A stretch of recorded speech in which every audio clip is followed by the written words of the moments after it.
in a country where the majority is Muslim, the second is Christian, and the third populace was Jews, and they're coming along and they're ratifying that it should be called the State of Israel. Logically, any person with the common sense will understand that is calling for bloodshed.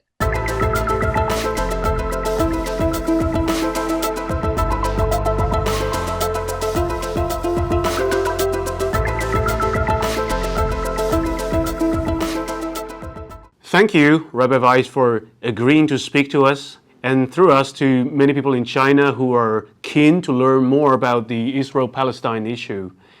The war in Gaza has raged on for more than 4 months, and I want to give our audience a little fresh context before we start our discussion today.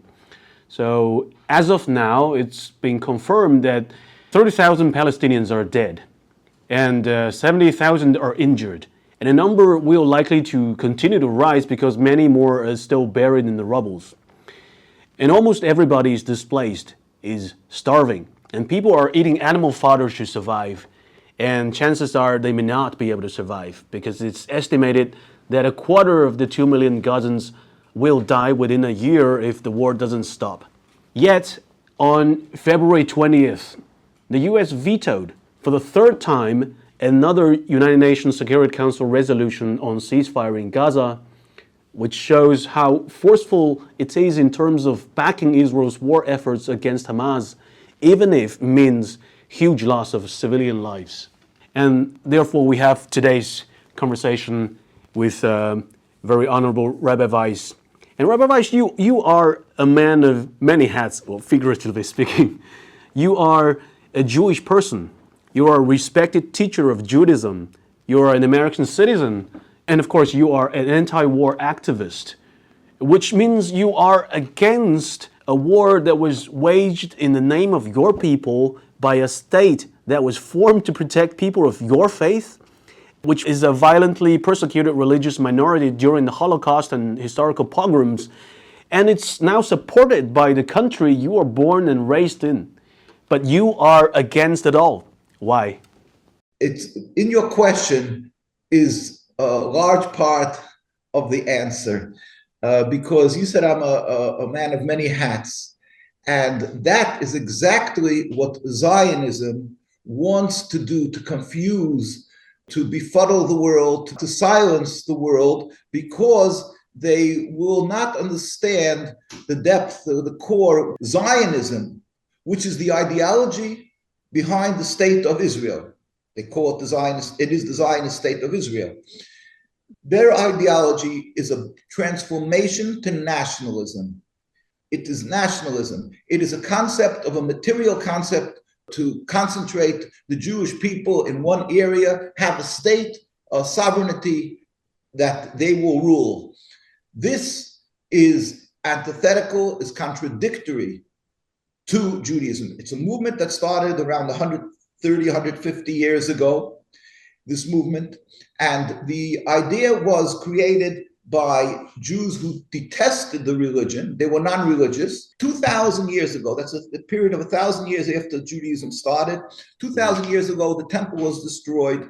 We were sent into exile, and we were expressly warned by King Solomon, the one who built the temple, prior in a prophecy, and he told us clearly, if we are sent into exile, we are put under oath by God. Do not attempt to return en masse, one oath. Don't return in large numbers. Secondly, do not rebel against any nations. You have to be loyal citizens. A Chinese Jewish citizen has to be loyal to the government. A United States citizen, as I am, have to be loyal to the government, to the country we're residing in, and so on. And thirdly, not to make any attempt to end exile. So there's 3 oaths. Don't return, because God foresaw there'll be people who will be impatient that want to return. Don't rebel against nations. Don't attempt to leave exile, because it's a godly decreed exile, as the prophets, all those prophets, Jeremiah, Ezekiel, Isaiah, they all warned the Jews, but in this period of time that they were in the Holy Land, that they're not on that high level required to be in the garden of God, this holy, what we call the Holy Land. So we will be driven, and we were driven from it. It culminated in the destruction of the temple. And once we were in exile, for 2,000 years, we are in exile, and we went through many hardships. many murders, mass murders of Jews, Inquisition, where they tried to force the Jews to convert to Christianity, was the Crusades that went around mass murdering Jews on the way to Jerusalem and then banishing Jews. In all that time, there were always periods where Jews had the capability of reestablishing. There was rich communities. They could have bought a piece of land somewhere in the world. We didn't. Why didn't we? Because it's expressly forbidden. We are in exile because God, the Almighty, the one whose world it is, told us we are not to return. We should be patient. God has compassion. When the time will come, the Almighty, with his compassion, with his awesome power, will make a metaphysical change in the world where all humanity will recognize one God. Then we will return with the will of all humanity. That's our belief. That's the narrative of Judaism. So when Zionism comes along, first of all, it's rooted in blasphemy. These were heretics. They didn't believe in God. They didn't, or some of them maybe believed, but they didn't practice as a whole. And they come along and they say, oh, we decided we have to have our own country. So the Jewish people, all the rabbis basically around the world said, hey, what are you guys doing? It's forbidden. And then on top of that, in order to create this state, they had to oppress and reject all the inhabitants of the land, which was mostly the Muslims, were the largest community living there. Over 500 villages they eradicated. On just one more point on top of that, the Muslim countries throughout this history of 1,000 years, over 1,000 years that Islam exists, with 3,000 years, but Islam exists over 3,000 years, they embraced the Jews while we were being harassed and murdered by the Inquisition and the Crusades. The Muslim countries took the Jews and embraced them, and we flourished in the countries with a distinctly different religion. We believe in one God, both of us, but we have a different religion. And yet, still in all, we flourished in their communities without any human rights groups to protect. So now Zionism comes. They decided for their practical purposes to make their state in Palestine, and they have an impediment. Something's stopping them because the Muslims don't want to be occupied. So they start telling the world, hey, first of all, it's just nomads. It's a land without a people. That was their mantra. It's an empty land. And in those days, it was before smartphones. It was before all the modern technology. So people had a few basic ways of getting their information from a few media sources. And these media sources just repeated the narrative of Zionists, and they said, "Oh, and the other people that you're finding that keep on fighting with the Jewish people, they're why? Well, they're anti-Semites. They hate the Jews.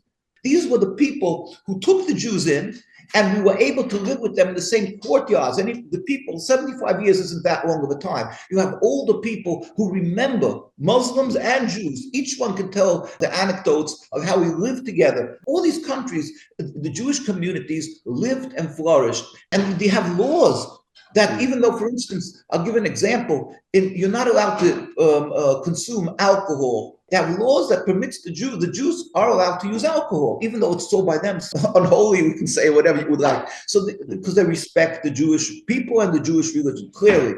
So now that Zionism comes along, and in order to justify what they're doing and to explain to the world that the people who are opposing them, people start asking questions. What's going on there in the Holy Land? So they say, oh, they're just anti-Semites. They're like the Nazis. So they use the concept of anti-Semitism and vilifying innocent people that just don't want to be occupied. So that's another part of our religion. In our religion, we're required to appreciate and show gratitude to anything that was done good to us. That's part of the religion, to emulate God in godliness and kindness. And here, to create and solidify their occupation, they use anti-Semitism and attacks, vilifying the people of Palestine, till that we culminated to October 7th, where after October 7th, what happened?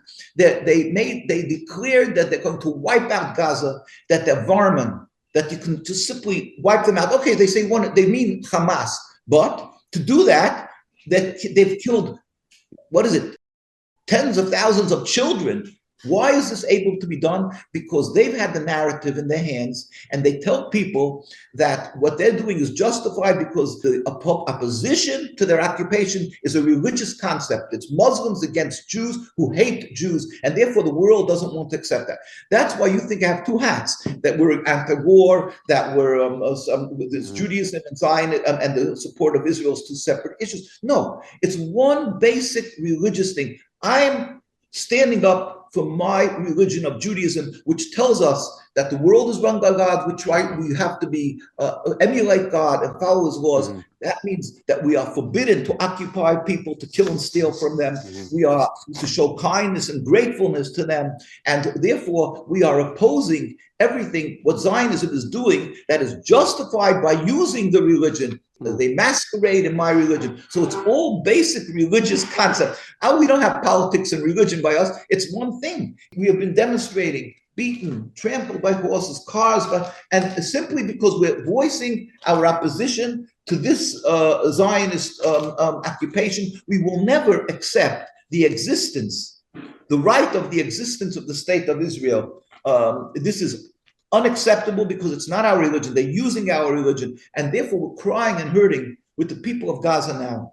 And I think you have largely answered a question that I was about to ask, because that was such an important question. I think it's the core of the issue, which is what makes up Jewishness. What does it mean to be a Jewish person? Because nowadays you see a lot of information online that tells you different answers, such as whether it's a religious, united by common faith, or whether it's ethno-national identity, tracing through matrilineal lineage, or whether it's culture, like you shared holidays, share some customs, and you eat kosher food. Different answers, but I think your answer is unmistakably just religion. But my question then to you is this: are secular Jews not Jews? Because if they are not Jews, if you discount them as Jews, then the state of Israel, because Israel was born in a secular movement for national self-determination, they should not be viewed as the national home, as in the Balfour Declaration suggests, for the Jewish people. Because the Jewish people belong to a community of faith. And doing so would be turning the people away from the religion that validates their identity, thereby nullifying their Jewishness. Is my understanding correct? I love your questions. I must tell you, sometimes people don't know how to articulate or to bring forward to the issues. So your questions are coming to the core of these issues. It's very interesting. This is a little hard to understand, but it's like this. We made a covenant with God 3,000 years ago to uphold the Torah. That is what Judaism is. It's a religion. Anybody from the world who decides if anybody wants to become Jewish, they simply can convert. And the 7 commandments, it's called the 7 commandments of Noah. Again, that is one God, and not to worship idols, not kill, not steal, not to commit adultery, and to have a court system in every country, that they should have a court system that shouldn't be without rule, and not eat from an animal before it's dead, before it's still shaking. So there's 7 commandments of Noah. So we believe that you don't have to be Jewish to serve God. And if somebody's going to convert to Judaism, they may find it too hard and tedious, and they may stop practicing. And once somebody converts to Judaism, then he's considered attached to God. And anytime, he can't say, I changed my mind. It's no refunds. So what happens is that then we created a sinner, like a treadmill. You buy a treadmill, you can do exercise. A month later, it starts collecting dust. So if somebody's going to convert to Judaism, and then he decides later he doesn't practice, so we created a sinner, because every time he doesn't keep the Sabbath. So therefore, we discourage people from becoming Jewish. But if somebody did go through with the conversion, he became Jewish, he's a full Jew, just like anybody who's born from a Jewish. But you mentioned the other concept of Judaism. The other issue of Judaism is that anybody who was born from a Jewish mother is Jewish, and he has to, again, just like if he converted, he's required to uphold the Torah. Now, if he's not upholding the Torah, a secular Jew, he has this connection. He's still a Jew, and he must uphold the Torah. But he's cut in a certain manner. He's cut off from Judaism, that we will not include him in, when we have a requirement of having 10 people to say prayers, we will not consider him one of the 10 people. The United Nations was created for one purpose: to stop the millions of people dying in a war unnecessarily. One of the first things they did was ratify the creation of the state of Israel. In a country where the majority is Muslim, the second is Christian, And the third populace was Jews. And they're coming along and they're ratifying that it should be called the state of Israel. Logically, any person with the common sense will understand that is calling for bloodshed. Because you're telling the majority of people you have to be under a rule of a minority religion there. Isn't that logical? In October 7th, first of all, why did they get murdered? Why did this bloodshed happen? It's a movement that just moved in from Europe. It's an insult to common sense, to basic logic, that they should listen and buy the stupid logic of Israel. We think there's a member of Hamas in a schoolyard with 1,000 students. Bang, they're going to throw down a bomb. No matter how the world, it's against. And what's going to happen to the families of these 1,000 people, the 1,000 students were killed? They're going to have such a hate for who? For the Jews. Is this logical? Is this the way to bring peace? And the world buys the narrative. They make the people of Palestine like vermin. They make them like animals, like cockroaches. It's an insult to basic common sense. Let us save the people of Palestine, of Gaza, immediately a ceasefire, immediately an end of this occupation that brings bloodshed, that creates anti-Semitism, that creates hate and divide in the world. And let's have that world peace, the United Nations, that should be united in peace. I wanted to ask you a question now. I think it's utterly stupid, because I wanted to ask you if, hypothetically speaking, the Messiah is to come tomorrow. Would the state of Israel be justified, and would there be a heavenly kingdom for the Jewish people? Would that be an exclusive Jewish state to fulfill God's exclusive promise? You know, not only that, we believe that things that were done in sin is unacceptable. The state of Israel was built on labor on the Sabbath, when you're not allowed to. We believe that this will disappear. I don't know how. We don't know what's going to be then, but who knows? We pray to God constantly with his compassion that he should bring a speedy and peaceful dismantlement of the state. This state won't exist. It says in the Torah, this state cannot exist because it's not Jewish. It's a rebellion against God. Right. But then it'll be a community, but like you say, it will be a community of people. We will be all serving God, and it won't be exclusively Jewish people there. We believe the nations will be bringing sacrifices in like in the old time that they'll bring to serve God in the temple. From all nations will be bringing. So it won't be exclusively Jewish people coming to bring to the temple and serving God. That's to better the words. Right. So. I think if I understand you right, you're essentially saying that this concept of returning, the ingathering of exile, this returning to Israel is not right, because Jews should continue to live in exile or continue to live among the Gentile nations like the Ashkenazim in Europe, ideally Sephardim in Hispanic world, and some people in Asia. Stay where you are and coexist and peacefully, and to live with other people of other faiths, just like the old Yishuv in Ottoman Syria, like they did with the Muslim and Christian community. And being loyal citizens as required. Then be loyal citizens. But okay, but I think that was a pre-modern phenomenon when the world wasn't thoroughly divided by nationalism. You see, classical empires, whether it's Persia, whether it's Arabs or Mongols or even Ottoman Turks, they could be tolerant toward religious ideologies. But, okay, nation states are defined by clear boundaries that mark different national identities. It's us versus them. And that was precisely why the Jews found it unbearable to live in Europe, where nationalism was born, after they had endured many centuries, right, in Europe previously. That's when people like Theodor Herzl became driven by this relentless desire to form a nation state, the Judenstaat, just like everybody else did, like for Olympic team, whatever, as a solution to rampant anti-Semitism. But even before Herzl, you had people like the socialist Marx's friend Moritz Hess. These people were alienated from religion, arguing for a Jewish nationhood.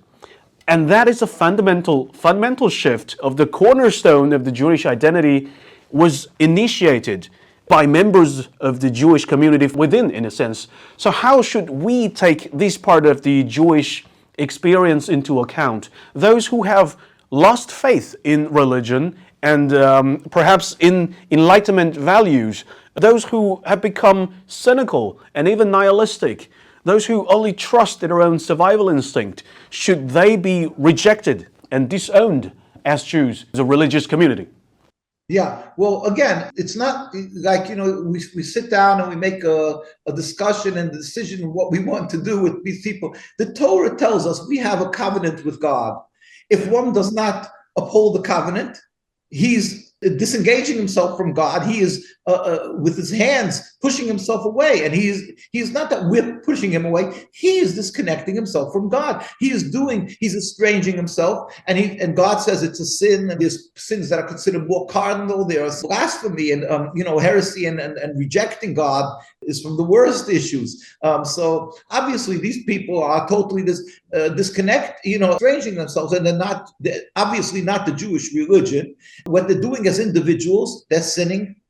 And like I said, we're not condoning it, but don't try to drag into the mire, don't try to drag into the mud Judaism along with you, right? So we say it's only the works of Satan that makes these people like leaders in a movement.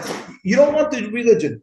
So then he turns around and tries to transform the religion into something else, a nationalism, or you say something like the world. But that's not what it is. Judaism is it's a clear concept. So how could you? It doesn't make sense what they're doing. I mean, they suffered a lot, many people, so they're hurt, confused, and they're they don't know what to do, and they're leaderless a lot of times. So they follow along with they're grasping at straws or whatever it may you want to call it. They suffered so much, and a lot of times they're orphans and children. So and here's a movement that promises them monetary great succor and safety and this and that. So they grab to it, they come to it, they're attracted to it, gravitate to it. But that's just not the Judaism. That's not this covenant we made with God. Now, just as you mentioned, Theodor Herzl, as I mentioned, the traditional Torah opposition Zionists. So we have this quote of Theodor Herzl. He said, the way to solve the problem of anti-Semitism, in his diary he wrote, the way to solve the problem of anti-Semitism is, I'll let you finish it. You would think it means to make a state, right? Or something, right? That's what. No. The way to solve anti-Semitism is to speak the head priest of Vienna, to get an appointment with the Pope, to make a mass conversion. To Catholic. Yeah, and it should be done on Sunday in the middle of the day with music and pride. We are the last generation that held on to the faith of our forefathers. The conversion was St. Stephen's Cathedral. And you're talking about saving the Jews. He said, who was the first president of the state of Israel? Chaim Weizmann. He was the one who was pivotal in the creation of the state. As you most probably well know, he was the one, he was a scientist, helped Britain get a certain thing, and they wanted to promise him gunpowder, something, and they promised him reward. They wanted to reward him. He said, I don't need anything personal, help me create the state. This was written in many places in the Jewish Press, which is a Zionist paper, October 18th, 02. They had convened the meeting of the Zionists in 1930s, and he said, and they saw Jews are being murdered, starting to be murdered.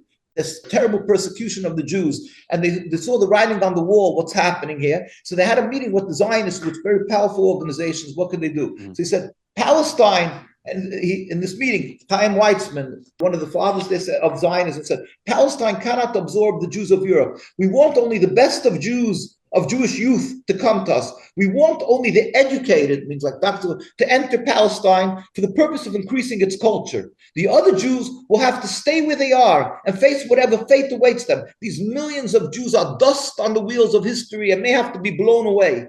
We don't want them pouring into Palestine. We don't want Tel Aviv to become another low-grade ghetto. Jews like me, they don't need, let them die. Millions of Jews to be dusted. These are the ones you're talking about because they have to have a safe haven, a nationalism and all the, they don't, this is the works of Satan, and they simply dragging Jews into the mire. They have no reason. It's no reason. And Judaism is not that. You can try to explain to me from, what does it say, the cows go back into the barn or whatever. You can try to explain why the world needs nationalism and it's convenient and so forth. But my religion is my religion. My religion is, we died for thousands of years, and nothing could change this. These Zionists are abusing my religion, stealing, hijacking the identity of our religion, desecrating God's name, committing crimes, and doing everything evil in the name of my religion. And we're not nationalism. We're forbidden to have nationalism. God foresaw that there will be such people who think they're brilliant, and they're going to come up with this brilliant solution to make us a home there. And God said, therefore, he warned us, don't attempt to return in mass. Don't attempt to make nationalism. Don't be impatient. God is compassionate.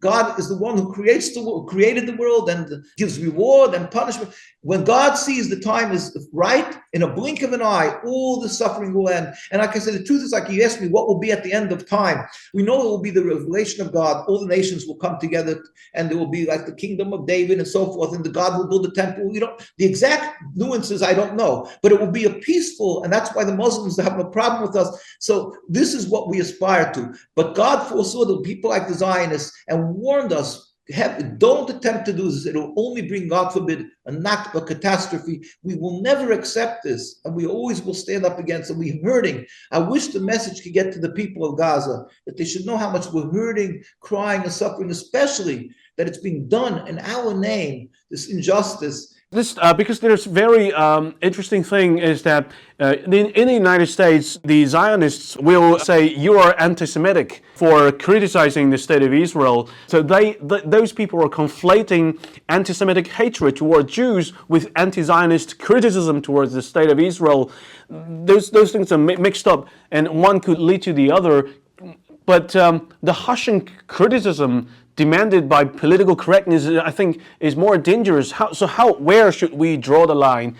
They misrepresent Judaism, and they count on the ignorance of the masses of the world. They know that it says in the Bible, the children of Israel, the Holy Land, that God gave it to them. So they're using this concept and counting on people who don't know the truth. But you have to know Judaism and be more a little knowledgeable to know that clearly we are forbidden since the destruction of the temple to have an own land. So they're counting on the ignorance and in a certain matter, like that not respecting the Jewish authority who are practicing the religion, who say we're forbidden to have this. And they're just saying in the Bible, it says God, so they know they get the evangelistic Christian support, and they're able to conflate and tell the world you're anti-Semitic if you're anti-Zionist. And not, and like you said, ironically, it brings more hate of Jews because people feel frustrated and they're afraid to open their mouths. They can't speak up, and they just get angry more at the Jews about what's happening. And it's nothing to do with Judaism. This is what we say. This will end. One day, this definitely will end because God says it will. And so we just pray for the revelation of God. All humanity will serve in peace and harmony.